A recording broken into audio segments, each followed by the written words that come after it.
Amis du jour, chalutations. Pour les petits nouveaux, moi c'est Sekhmet et je vous souhaite la bienvenue dans mon podcast littéraire. Dans mon émission, je vais tenter 3 fois par semaine de vous donner envie de découvrir des livres de tout poil, récents et moins récents. Alors, si ça vous tente, c'est par ici la suite.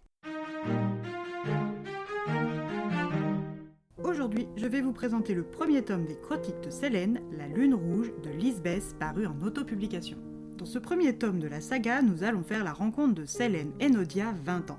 Cette jolie brune aux yeux ambrés travaille dans la librairie La Plume d'un autre temps. Cette enseigne ne paye pas de mine avec sa devanture à colombin gentiens et sa peinture défraîchie, mais abrite des petits trésors littéraires. La Plume d'un autre temps appartient à Octave, un ami de la famille. Sélène est orpheline depuis qu'elle a 8 ans. Sa mère Oriane Enodia était ethnologue et a disparu brutalement le 11 janvier 2009, laissant derrière elle sa fille et ses parents. Sélène est depuis ce jour funeste frappée d'amnésie et vit avec sa grand-mère Diane et son grand-père. En ce qui concerne son père, elle ignore tout de lui jusqu'à son nom et prénom. Tout comme sa mère, elle porte le nom de sa grand-mère. Depuis son réveil d'un coma inexplicable à la suite de la perte de sa mère, Sélène se pose des questions sur son passé et ses trous. Mais ni son grand-père ni sa grand-mère ne sont enclins à l'éclairer, préférant ignorer le passé pour aller de l'avant. Heureusement pour elle, au collège, elle a fait la connaissance de sa meilleure amie, Aurore Basile. Cette jeune femme pétillante et pleine d'entrain est un rayon de soleil dans sa vie. Aurore est en 2e année de licence de lettres dans le but de devenir correctrice de livres et enchaîne les conquêtes masculines comme on enchaîne les cafés. Si tout le monde la pense légère, Sélène sait que ce n'est pas vraiment le cas. Son amie est une grande romantique blessée qui a choisi la voie du batifolage pour protéger son cœur des hommes. De son côté, Sélène est plutôt une solitaire. La désertion de ses parents ont créé chez elle une peur viscérale de l'abandon. Et pour l'affronter, quoi de mieux que l'isolement social et amoureux ? Aurore aimerait en grande romantique trouver le prince charmant pour sa meilleure amie solitaire et ne ménage pas sa peine en la conviant à des soirées dating ou en lui présentant de beaux jeunes hommes célibataires. Mais bien que Sélène apprécie les efforts fournis par Aurore, ces soirées se terminent toujours de la même façon. Elle repart dans son appartement tanière, seule.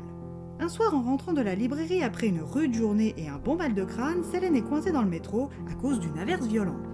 En ce début de printemps, le proverbe en avril ne te découvre pas d'un fil est tout à fait de circonstance, comme le constate Sélène.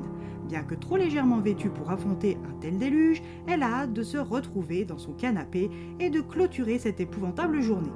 Elle ferme son léger par-dessus et sort sous la pluie battante. Arrivée dans le square en bas de chez elle, une racine la fait chuter. Sa cheville est blessée, mais moins que son ego. Avant qu'elle ne se relève, elle est rejointe par un homme aux yeux gris. Vexée comme un pou, Sélène se braque quand l'inconnu lui propose son aide. Manque de peau pour sa fierté, l'inconnu est en réalité son voisin de palier, Sirius Perse.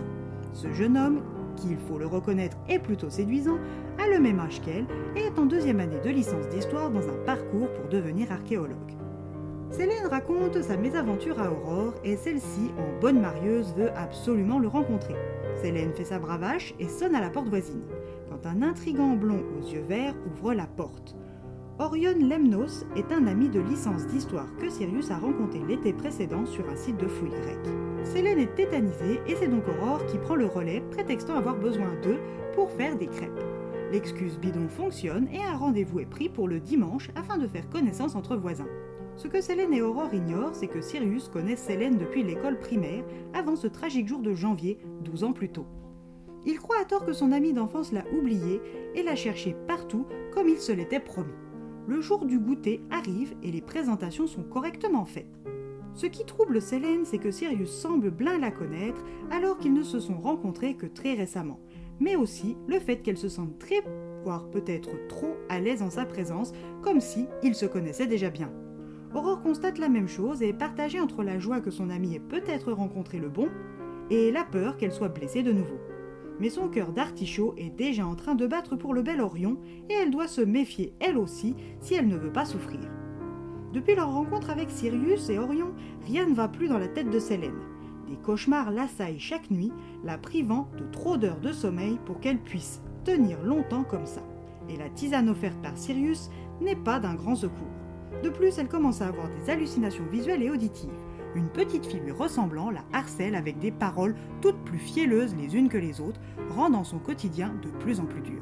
Sa mémoire essaye de lui révéler quelque chose, mais elle ignore quoi et comment la libérer.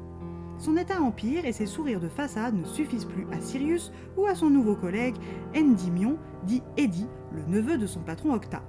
Quand Eddie ou Sirius ou même Aurore lui proposent de l'aide, sa fierté reprend le dessus et elle se replie encore plus sur elle-même, pensant les protéger. Mais de quoi croit-elle devoir les protéger tous ? Qui est réellement cette petite fille à la langue acérée ?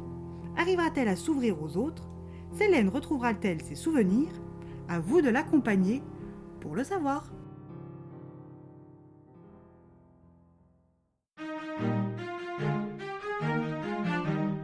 Une lecture page-turner qui tient en haleine de la première à la dernière page. Des intrigues, des retournements de situation, des mystères et de l'action, le tout servi par la qualité de la plume de l'auteur. Une belle découverte livresque et humaine.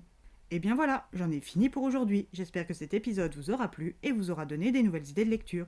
Si vous souhaitez découvrir d'autres petits bonbons littéraires tout droit sortis de ma bibliothèque, je vous retrouve le jeudi 28 novembre prochain pour un nouvel épisode. Et si d'ici là je vous manque de trop, vous connaissez le chemin sur Instagram, @leslecturesdeSekhmet. Sur ce, salut les amis et à la prochaine.